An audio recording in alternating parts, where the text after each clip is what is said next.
Hello everyone, welcome to my class. இன்னைக்கு கிளாஸ்ல நம்ம பார்க்க போறது Pygmalion, a play by George Bernard Shaw. So இந்த பிளேயோட ஃபர்ஸ்ட் பார்ட் தான் இன்னைக்கு கிளாஸ்ல நம்ம பார்க்க போறோம். Before we enter into the class, a kind request. நம்ம சேனல் இன்னும் சப்ஸ்கிரைப் பண்ணலைன்னா சப்ஸ்கிரைப் பண்ணுங்க, உங்க ஃப்ரெண்ட்ஸ்க்கும் ஷேர் பண்ணுங்க, சஜஸ்ட் பண்ணுங்க. தேங்க்யூ. ஸோ இந்த பார்ட்ல நம்ம இன்னைக்கு பார்க்க போறது ஃபர்ஸ்ட் 2 ஆக்ட்ஸோட டீடைல்டு சம்மரி. ஓகே, நெக்ஸ்ட் பார்ட்ல ரிமைனிங் பார்ட் ஆஃப் த சம்மரியும் ஒரு குவிஸும் இருக்கும். So let us go with the class. Play introduction. Pygmalion is a play by Irish playwright George Bernard Shaw. So நம்ம இன்னைக்கு பார்க்க போற இந்த பிளே எழுதியிருக்கிறது வந்து George Barnard Shah. Well, this is excuse me. Okay, this is a name after the Greek mythological figure. சரி, இந்த name என்ன வித்தியாசமான நேமா இருக்கே அப்படின்னு சொல்லி பார்த்தீங்க அப்படின்னு சொன்னா, ஆமா, this is a different name. ஏன்னா இது இங்கிலீஷ் நேம் கிடையாது, இது ஒரு கிரீக் மித்தலாஜிக்கல் ஃபிகரோட நேம் தான். மித்ஸ் எப்படி இந்தியாவில் வந்து நிறைய மித்ஸ் இருக்குதோ, இந்தியன் அந்த லாங்குவேஜஸ் சான்ஸ்கிரிட் தமிழ்ல எல்லாம் நிறைய கதைகள், பழைய கதைகள், கிளாசிக்கல் ஸ்டோரிஸ் நிறைய இருக்கும்.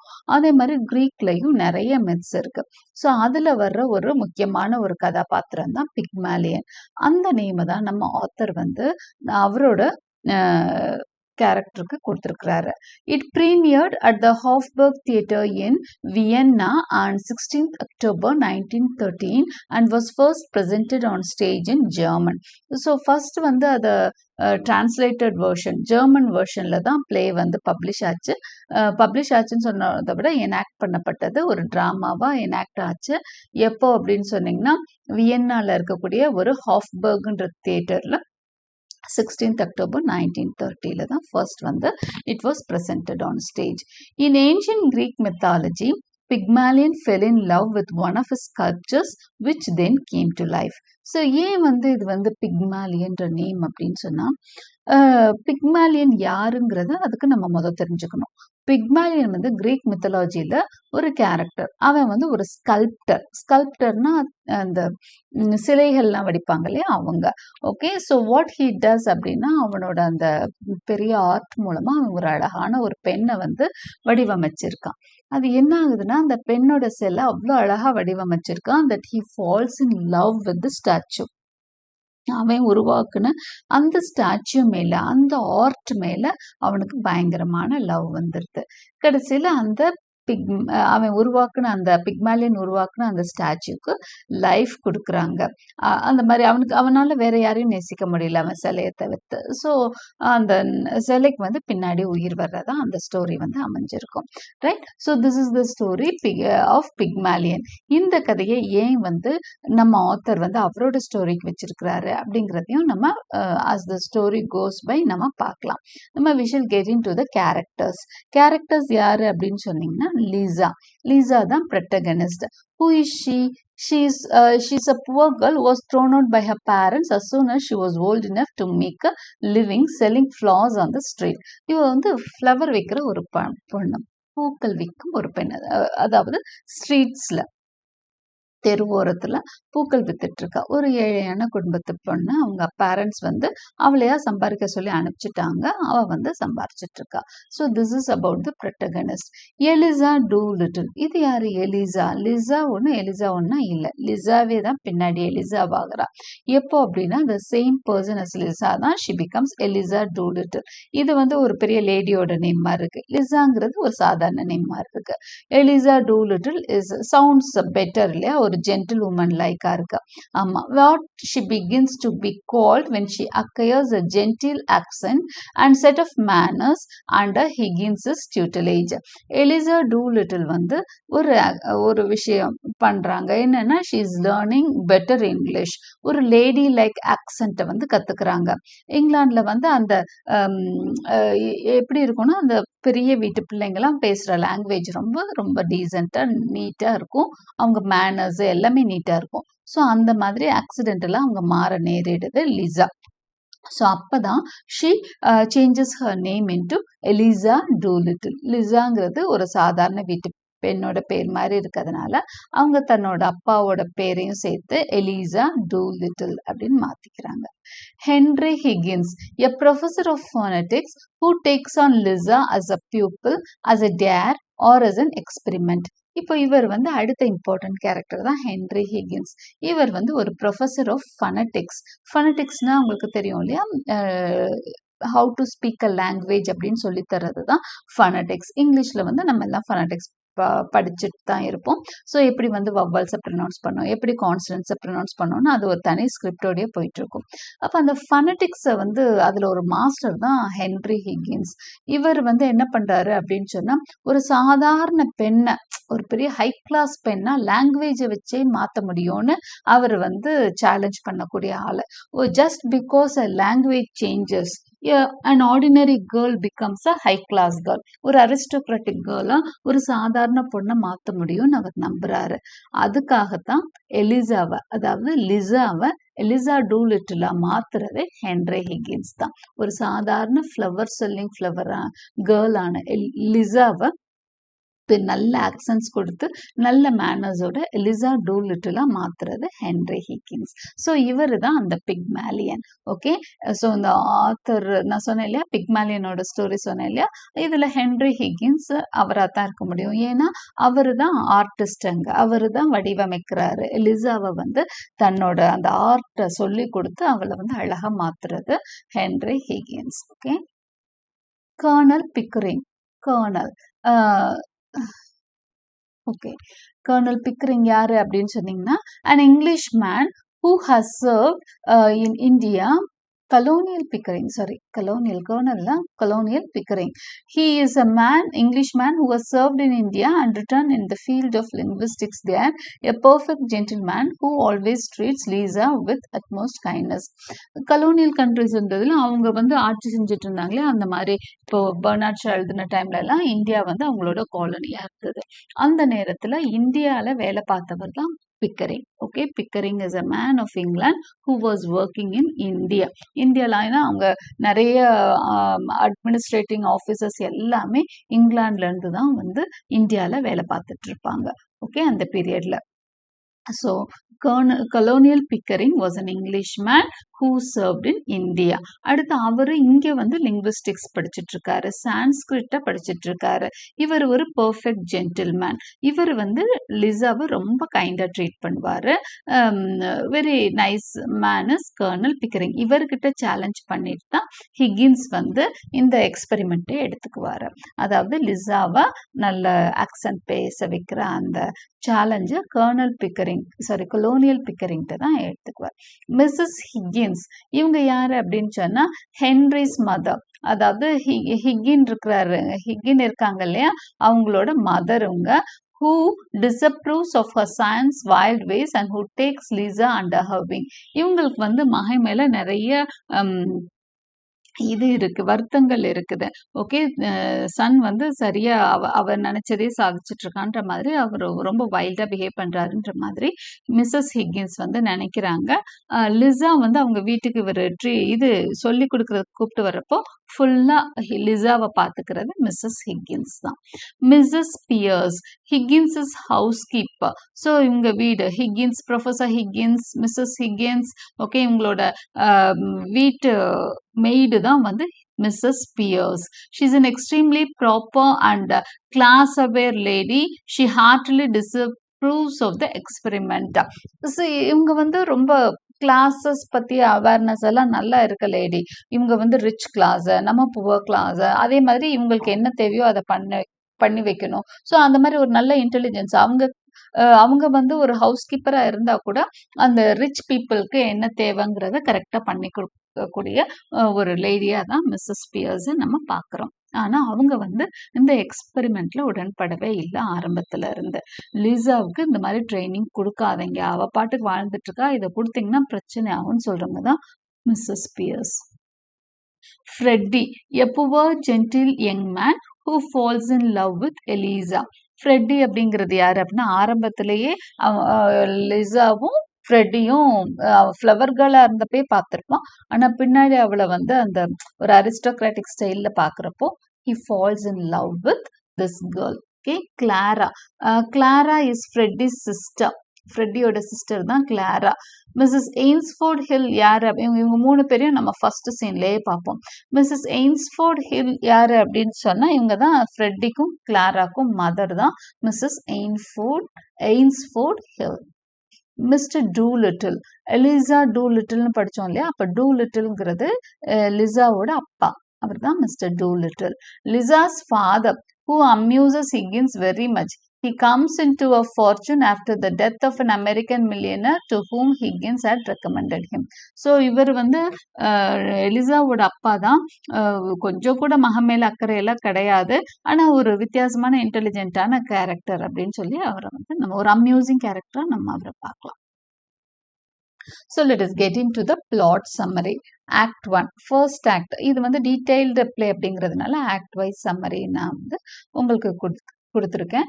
Okay, so act 1 Covent Garden. இந்த ஆக்ட் எங்க நடக்குதுன்னா கவென்ட் கார்டன். கவென்ட் கார்டன் என்ன அப்படின்னு சொன்னா லண்டன்ல வந்து ஒரு முக்கியமான இடம், ஒரு ஷாப்பிங் சென்டர் மாதிரி இருக்க இடம் தான் கவென்ட் garden.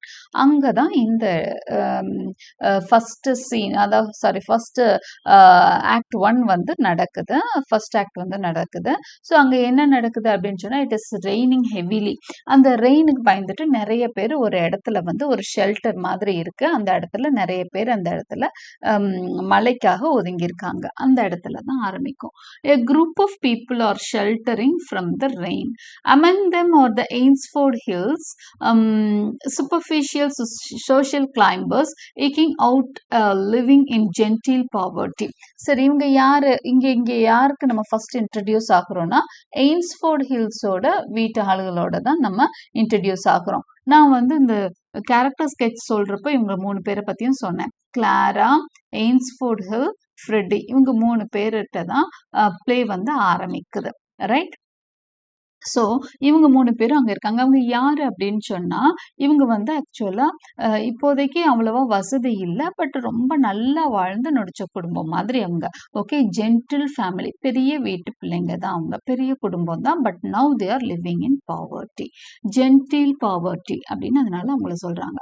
We first see Mrs Eynsford Hill and her daughter Clara. So Eynsford ஹில்லையும் அவங்க டாட்டரையும் பார்க்குறோம். Clara's brother Freddy enters having earlier been dispatched to secure them a cab. அவங்க 2 பேரும் என்ன பண்ண, இவ்வளோ மழை பெஞ்சிட்டு இருக்கு, வீட்டுக்கு வந்து அவங்களுக்கு என்னதான் வந்து அந்த இப்போ புவரா இருந்தா கூட அப்பப்ப அந்த நம்மளும் வசதியானவங்க தானேன்ற அந்த இது எண்ணம் வந்து மேலவங்கிட்டு, அதனால மகன் அனுப்பியிருக்காங்க. யாரு அப்படின்னு சொன்னா Eynsford Hill, go and fetch a cab, ஒரு டாக்ஸி கொண்டு வா அப்படின்னு சொல்லி அனுப்பிச்சிருக்காங்க. ஆனா அவன் போயிட்டு டாக்ஸி கிடைக்கல அப்படின்னு சொல்லிட்டு வந்துடுறான். இப்போ but being rather timid and faint hearted he has fail to do so. அந்த அவன் வந்து ரொம்ப ஒரு மாதிரி பயந்த சுபாவம், கூச்ச சுபாவம். யாரு அப்படின்னு சொன்னா நம்ம ஃப்ரெட்டி.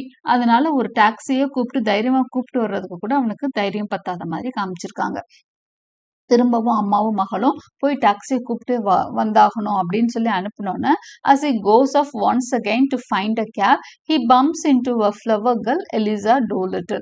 அப்போ என்ன ஆகுது, திரும்ப போய் டாக்ஸியை கூப்பிட்டே வான்னு சொல்லி அவங்க அம்மாவும் டாக்டரும் வந்து, அதாவது எய்ன்ஸ்ஃபோர்ட் ஹில்லும் கிளாராவும் அனுப்பி வைக்கிறாங்க. யார? ஃப்ரெட்டிய. So he is now again going. திரும்ப போறப்போ இவங்களை பார்த்துட்டு இப்படி திரும்புறப்போ he bumps into a flower girl, Eliza Doolittle. அப்போ அவன் வந்து லிசாவோட பம்பா டேஷ் ஆகுறான், அவளை போய் இடிச்சிடுறான். Her flowers drop in the mud of Covent Garden, the flower she needs to survive in her poverty stricken world. அவ இடிச்சதுல அவ கையில வச்சிருந்த அந்த பூக்கூட எல்லாம் கீழே விழுந்து அந்த பூவெல்லாம் மட்ல விழுந்துருச்சு. ஸோ அந்த பூ தான் it is helping her out of her poverty. பூ வித்தாதான் அவளுக்கு வந்து அன்னைக்கு சாப்பாடு கிடைக்கும். ஸோ அதை வந்து கெடுத்துட்டான். அவ பயங்கரமா திட்டுவான். ஓகே, ஸோ பார்த்து போடா அப்படின்ற மாதிரி திட்டுவான். ஓகே, ஸோ நம்மளுக்கு இந்த பொண்ணோட அந்த வார்த்தைகள் பார்த்தீங்க, அவனை திட்டுறப்ப பார்த்தீங்கன்னா நிறைய பேட் வேர்ட்ஸ் எல்லாம் யூஸ் பண்ணி ஸ்வேர் பண்ணி எல்லாம் திட்டுவான் லிசா. They are soon join by a gentleman. சரி, அந்த இடத்துல யார் இருக்காங்க அப்படின்னு சொன்னா கர்னல் பிக்கரிங் அங்க வராரு. Okay, so அவர் என்ன பண்றாரு, while Eliza tries to sell flowers to the colonel, a bystander informs her that another man is writing down everything she says. இப்போ கர்னல் பிக்கரிங்கிட்ட போய் லிசா வந்து தன்னோட பூவை விற்கிறதுக்கு போகிறா. அப்போ ஒரு பக்கத்துல இருந்தவன் என்ன சொல்றான் அப்படின்னு சொன்னா, அவ எப்படி அந்த ஃப்ளவர்ஸை திரும்ப எடுத்தான்னு தெரியல, but she is now trying to sell the flowers to the colonel. அப்போ கர்னல் தான் அடுத்தெல்லாம் வந்திருக்கு. So he is the colonel. Okay, கர்னல்னா அந்த ஒரு ஆர்மி ரேங்கிங் உள்ள ஒரு பர்சனை தான் கர்னல் சொல்லுவோம். Right, he is a bystander. He informs her that another man is writing down everything she says. அப்போ அவர் என்ன சொல்றாரு அப்படின்னு சொன்னா, அவர் சொல்ல அவருக்கும் ஒரு பார்கெனிங் போயிட்டு இருக்கு. பூவை வித்துட்டு இருக்காங்க. அப்போ அங்க பக்கத்துல அந்த ரெயினுக்காக ஒதுங்கி நின்னவர்ல ஒருத்தர் சொல்றாரு அவளை பார்த்து, இங்க பாரு, நீ பேசுறதெல்லாம் ஒருத்தர் நோட் பண்ணி உன்னை பார்த்து எழுதிட்டு இருக்கிறாரு. Maybe he is a police officer. அவர் எதுக்கு உன்னை இப்படி நோட் பண்றாருன்னு தெரியல அப்படின்ற மாதிரி சொல்றாரு. அது யாரு அப்படின்னு பார்த்தோம்னா ஹென்ரி ஹிகின்ஸ், நம்ம ப்ரொஃபஸர் இருக்கார் இல்லையா, ஃபொனடிக்ஸ் ப்ரொஃபஸர். அவரு தான் அவ பேசுறது, அவளோட செய்கைகள் எல்லாத்தையும் பார்த்துட்டு இருக்காரு. A linguist and a phonetician. Eliza worries that Higgins is a police officer and will not calm down until Higgins introduces himself. பயங்கர பயம் வந்துருச்சு அவளுக்கு. ஐயோ, போலீஸ் ஆஃபீஸர் போல இருக்கு, நம்ம என்ன ஒரு தப்பும் செய்யலையேன்னு அவ டென்ஷன் ஆகி ஹிஸ்டரிக்கலா பேசுறப்போ அப்புறம் தான் அவங்க சொல்றாங்க, இல்லம்மா பயப்படாத, அவர் ஒன்றும் போலீஸ் எல்லாம் கிடையாது, அவர் ஒரு ஃபனட்டிஷியன், அதாவது ஃபனட்டிக்ஸ் சொல்லி கொடுக்குறவருன்னு சொல்றாங்க. It soon becomes apparent that he and Colonel Pickering have a shared interest in phonetics and an intense mutual admiration. Indeed, Pickering has come from India specifically to meet Higgins. அப்புறம் தான் நம்மளுக்கு தெரிய வருது, கர்னலும் ஹிக்கின்ஸும் வந்து ரெண்டு பேரும் சேர்ந்து பேசுறப்ப தான் நம்மளுக்கு என்ன தெரியுதுன்னா, அவங்க ரெண்டு பேருக்கும் ஆல்ரெடி ஒருத்தருக்கு ஒருத்தர் நல்ல பழக்கம். அதுல கர்னல் வந்து ஹிக்கின்ஸை பார்க்க தான் லண்டன்கே வந்திருக்காரு. அவரோட அந்த ஃபனட்டிக்ஸ் மேல ரெண்டு பேரும் அந்த ஒரு இன்ட்ரெஸ்டடான சப்ஜெக்ட்னா ஃபனட்டிக்ஸ் தான். Higgins tells Pickering that he could pass off the flower girl as a duchess merely by teaching her to speak properly. Higgins வந்து அப்ப பிக்கரிங்கிட்ட சொல்றாரு, என்ன சொல்றாரு அப்படின்னு சொன்னா, இங்க பாருங்க, என்னால கர்னல் பிக்கரிங்கிட்ட சொல்றாரு, நான் வந்து ஒரு சாதாரண அந்த அப்போதைக்கு அந்த பூக்கார பெண்ணு தான் அவரோட மைண்ட்ல ஓடுச்சு. மற்றபடி பூக்கார பெண்ணுன்னு அவர் ஸ்பெசிஃபையா பண்றது அதனாலதான், ஏன்னா அவ கெட்ட வார்த்தையில எல்லாம் நிறைய அங்க திட்டிருக்கா. அவளோட ஸ்லாங் எல்லாத்தையும் ப்ரொஃபஸர் தான் கவனிச்சு அவளை அதனாலதான் நோட் பண்ணிக்கிட்டே இருந்தாரு. ஆனா அவங்க தப்பா இன்டர்பிரட் பண்ணிக்கிறாங்க. ஸோ அவர் வந்து இந்த மாதிரி ஒரு பொண்ணை கூட நான் நல்லா பேச வைக்க முடியும், நல்ல நீட்டான இங்கிலீஷ் பேச வைக்க முடியும், ஒரு ஹை சொசைட்டி இங்கிலீஷ் பேச வைக்க முடியும்னு சொல்லி அவர் சொல்றாரு. இதை வந்து excuse me, when Higgins tells Pickering this, இதை சொல்லிட்டு இருக்கிறப்போ அவ லிசா வந்து இது எல்லாமே ஓவர்ஹியர் பண்றாங்க. அதை வந்து அவங்க கேட்டுடுறாங்க, இப்படி நம்மளை வந்து பேச வைக்க முடியும்னு ஹிக்கின்ஸ் வந்து பிக்கரிங்கிட்ட சொல்றதையும் அவங்க கேட்டுடுறாங்க.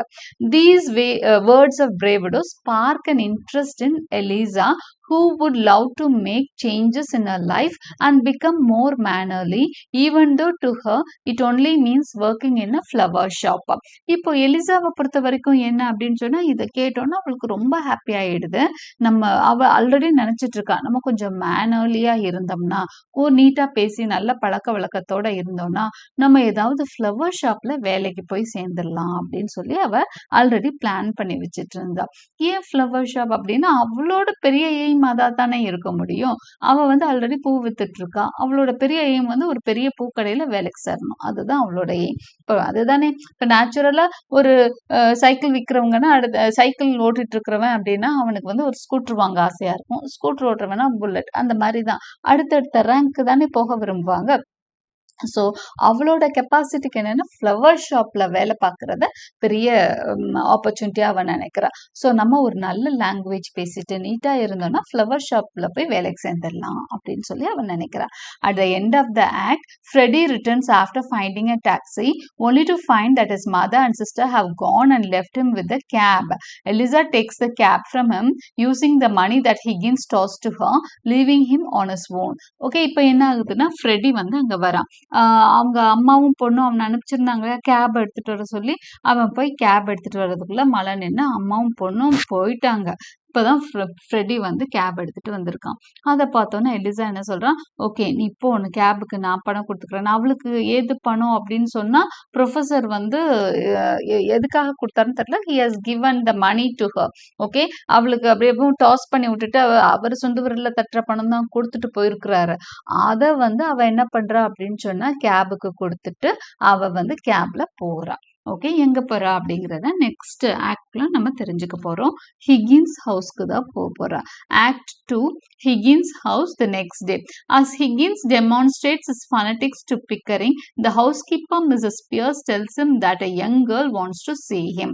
அப்போ ஹிகின்ஸும் கர்னலும் பேசிட்டு இருக்கிறாங்க.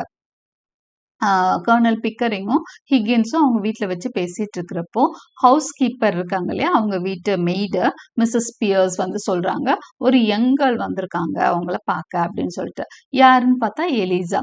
Elisha has shown up because she wants to talk like a lady in a flower shop. So அவ அங்கே வந்து என்ன சொல்றா, நீங்க நேற்று பெட் கட்டிட்டு இருந்தீங்க இல்லையா, ஒரு அதனால எனக்கு இங்கிலீஷ் சொல்லித்தாங்க, ப்ராப்பர் இங்கிலீஷ் சொல்லித்தாங்க, நான் ஃப்ளவர் ஷாப்ல போய் வேலைக்கு சேரணும் அப்படின்னு சொல்றாங்க. நான் அதுக்கு பே பண்றேன்னு வேற சொல்றான். She tells Higgins that she will pay for lessons. Okay, lessonsக்கு நான் பே பண்ணிடுறேன், சும்மா சொல்லி தர வேணாம் வேற சொல்றான். He shows no interest, but she reminds him of his boast the previous day. He had claimed that he could pass her off as a duchess. ஆனா அவனுக்கு சுத்தமா அதுல இன்ட்ரெஸ்ட் இல்லை, அவளுக்கு சொல்லி தர்றதில்ல. யாருக்கு? ஹிகின்ஸ்க்கு, ப்ரொஃபசர் ஹிகின்ஸ்க்கு. சும்மா பேச்சுக்கு தான் சொன்னாரு, அவன் நிஜமாவே கிளம்பி வந்துட்டான். அப்போதான் அவ சொல்றா, நீ நேற்று சேலஞ்ச் பண்ணேல, அப்ப இன்னைக்கு எனக்கு சொல்லித்தா அப்படின்னு அந்த விஷயத்த பிடிச்சுக்கிறா. உடனே பிக்கரிங், கர்னல் பிக்கரிங்கும் கரெக்டா அங்க இருக்காரு, அவரும் பிடிச்சிட்டாரு. ஆமா நேத்து நீ சொன்னேல, நீ அவளுக்கு சொல்லித்தா அப்படிங்கிற மாதிரி அவரும் சொல்றாரு. Pickering makes a bet with him on his claim and says that he will pay for his lessons if Higgins succeeds. So Pickering என்ன சொல்றாரு, ஆமா அவ சொல்றது கரெக்ட் தான், நீ வந்து அவளுக்கு சொல்லித்தான், ஒருவேளை நீ இவளோட ஸ்லாங்க மாத்த முடியும் அப்படின்னா நான் ஒத்துக்கிறேன், நீ பெரிய ஆளுன்னு ஒத்துக்கிறேன், ஏன்னா அவளோட ஸ்லாங் அவ்வளோ மோசமா இருக்கு. So if you can change her, இது பெரிய விஷயம் தான். I will pay for her lessons, அவளே பே பண்ண வேணாம், நானே உன்னோட சார்ஜை நான் கொடுக்குறேன், நீ வந்து சக்சீட் ஆனேனான்னு பிக்கரிங் சேலஞ்ச் பண்றாரு. She is sent off to have a bath. நீ போய் குளிமா அப்படின்னு சொல்லி அனுப்பிச்சு வைக்கிறாங்க. ஸோ மிஸ்ஸஸ் பியர்ஸ் தான் அவளை கூப்பிட்டு போறாங்க. ரைட்.